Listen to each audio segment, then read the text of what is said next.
Ang mabuting balita ng Panginoon, ayon sa unang sulat sa mga taga-Korinto,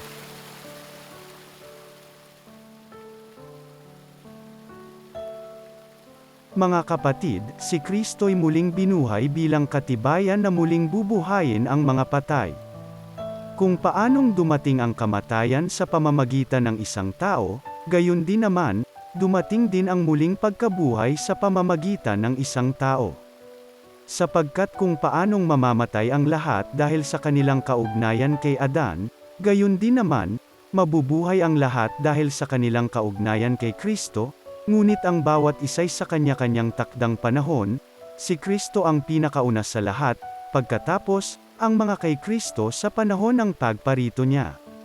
At darating ang wakas, pagkatapos malupig ni Kristo ang lahat ng kaharian, pamahalaan at kapangyarihan, at ibibigay niya sa Diyos at Ama ang paghahari.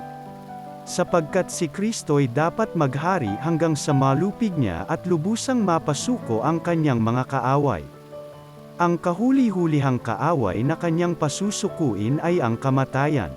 At kapag ang lahat ay nasa ilalim na ng kapangyarihan ni Kristo, ang anak naman ang pailalim sa kapangyarihan ng Diyos na naglagay ng lahat ng bagay sa ilalim ng kapangyarihan niya. Sa gayon, lubusang maghahari ang Diyos sa kalahat-lahatan.